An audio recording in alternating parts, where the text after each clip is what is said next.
Dengan saya David Mama dengan tema aku berserah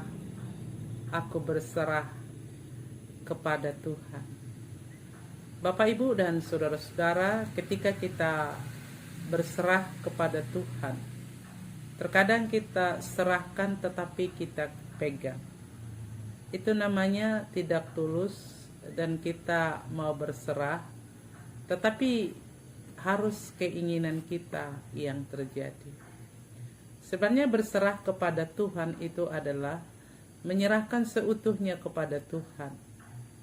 Ada keikhlasan, ada ketenangan, ada kedamaian, ada kepuasan, bahwa apa yang kita serahkan kepada Tuhan itu adalah keputusan yang tepat, keputusan yang baik.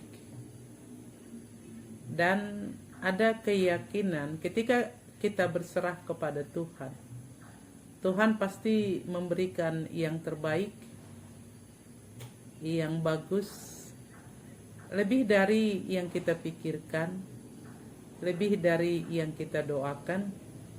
Karena kita tahu rancangan Allah adalah rancangan damai sejahtera, rancangan kebaikan, lebih dari yang dipikirkan manusia. Tentunya berserah kepada Tuhan adalah di dalam doa. Ada keyakinan bahwa Tuhan menjawab doa manusia.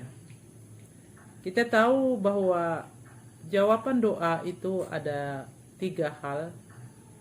Iya, amin, bila memang pada saat itu berkenan dengan Allah, dia akan langsung mengabulkan doa permohonan. Misalnya dalam situasi sakit, ketika memohon kesembuhan dari Tuhan, pada saat itu juga terjadi apabila memang itu berkenan, dan pada saat itu juga yang terbaik menurut Tuhan. Hal itu bisa terjadi lewat cuaca, makanan, hati, pun tenaga para medis. Tetapi ada juga itu penundaan, tunggu dulu. Mungkin dibuat juga jenjang waktu. Dan bila memang itu tidak baik, belum waktunya, hal itu juga ada penundaan, karena apabila itu terkabul bisa merugikan diri sendiri.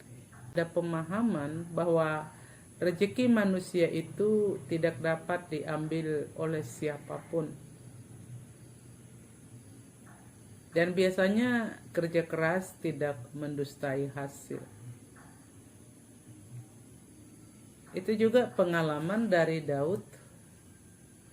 Meskipun secara paras dia kurang beruntung dari abang dan saudaranya, tetapi karena memang perilaku sifat hidup dia itu berkenan di hadapan Allah, Allah mencari dia sekalipun dia sedang di padang belantara menggembalakan kambing domba, tetapi dia dicari menjadi raja pada waktunya.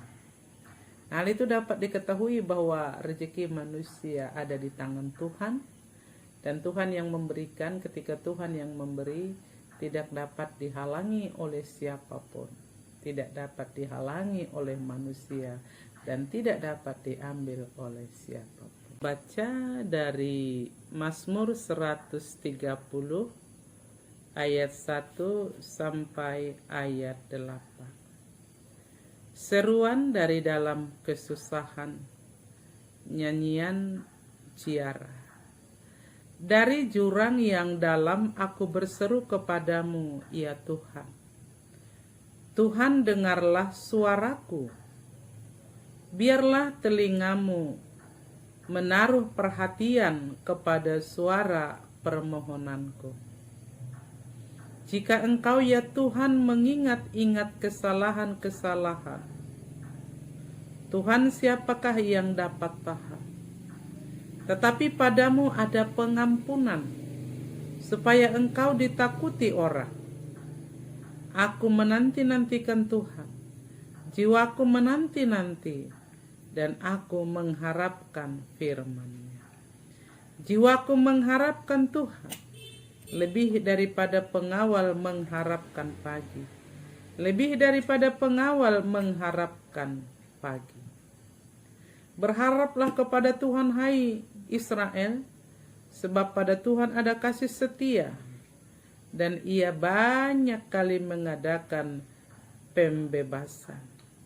Dialah yang akan membebaskan Israel dan segala kesalahannya.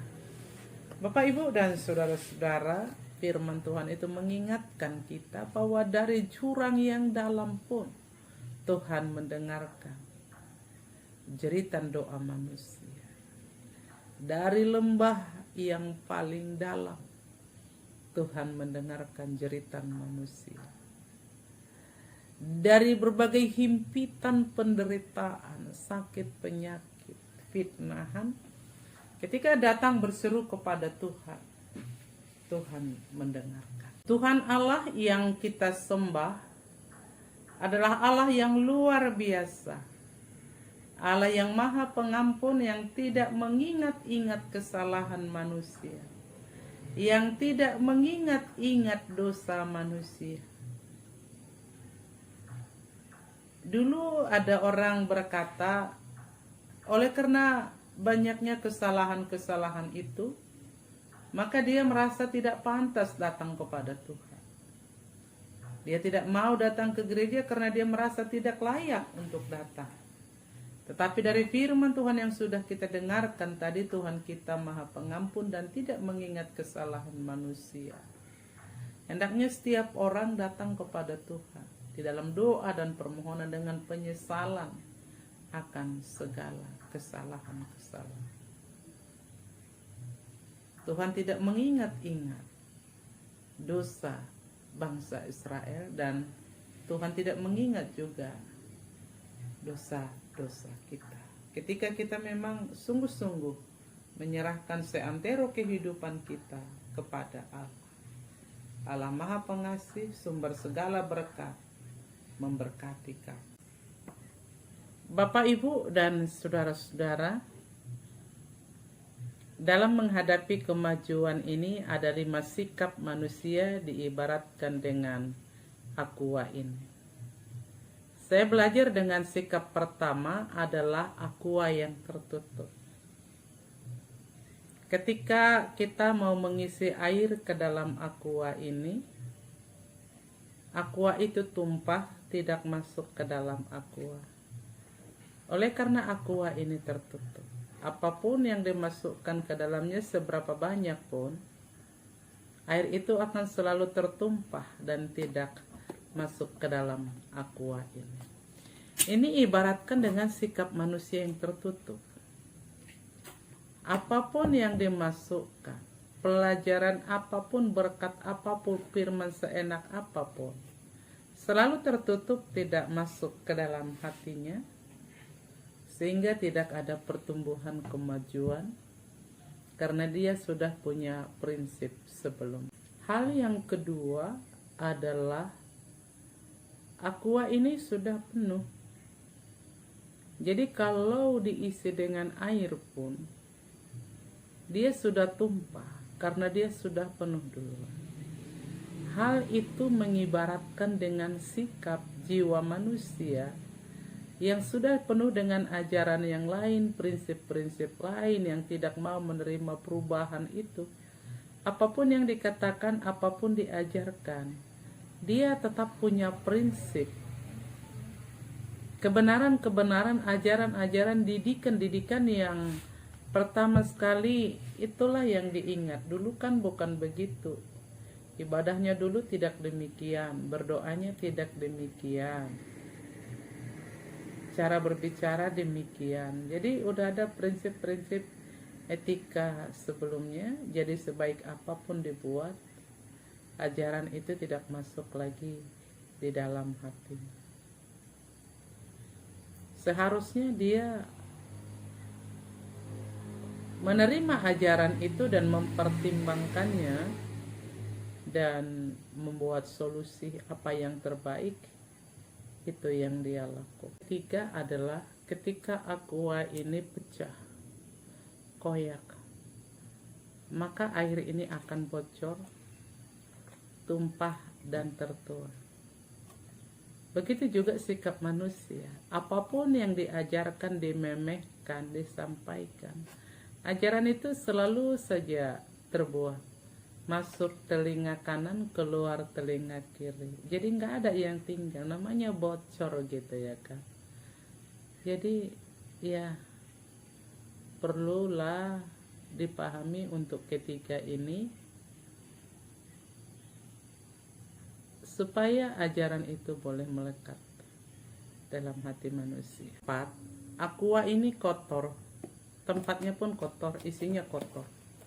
Jadi kalau diisi dengan air sebanyak-banyaknya pun ke dalam, air itu adalah kotor.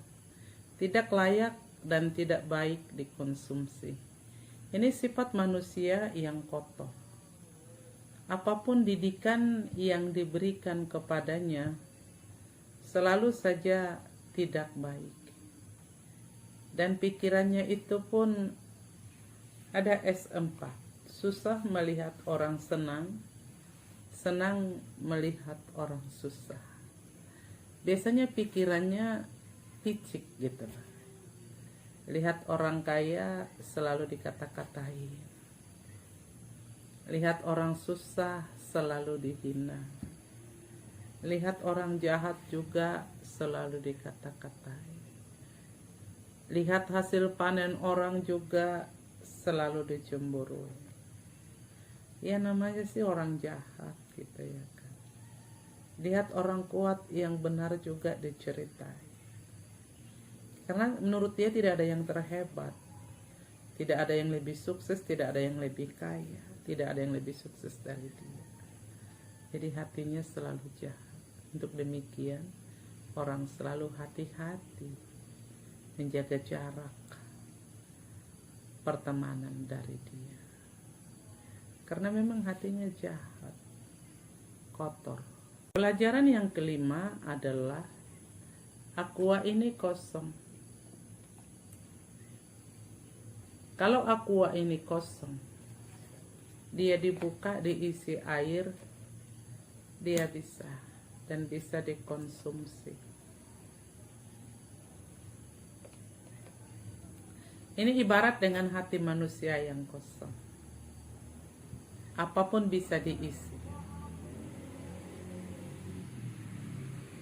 Dan selalu tinggal di dalamnya. Diisi sampai penuh. Bisa dinikmati, bisa menjadi berkat, bisa menjadi kepuasan. Hal itu adalah berhubungan dengan jiwa manusia, hati manusia yang kosong, dapat menerima pelajaran, dapat menerima didikan, dapat menerima motivasi, dan dapat menerima firman Tuhan, dapat merenungkan, dan dia boleh mempertimbangkan, dan dia dapat melakukan yang terbaik. Dari 5 penjelasan tentang aqua ini, sebenarnya kita di nomor berapa? Apakah aqua yang tertutup, aqua yang bocor, aqua yang kotor, atau aqua yang terbuka? Saya pikir bila kita mau maju, kita harus seperti aqua yang terbuka, pikiran yang terbuka, sikap yang terbuka, terbuka dengan berbagai keadaan, terbuka dengan berbagai perubahan, terbuka dengan kemajuan. Belajar lebih sungguh-sungguh, berdoa lebih giat, dan berbuat tentang kebaikan-kebaikan yang meneladani Tuhan dan yang menyenangkan hati Tuhan. Kiranya firman Tuhan yang mengingatkan kita berserah kepada Tuhan adalah menjadi pelajaran bagi kita selamanya berserah kepada Tuhan, Dan kiranya firman Tuhan yang kita dengarkan ini boleh termeterai di dalam hati dan pemikiran kita, pemikiran setiap pendengar. Tuhan memberkati. Shalom.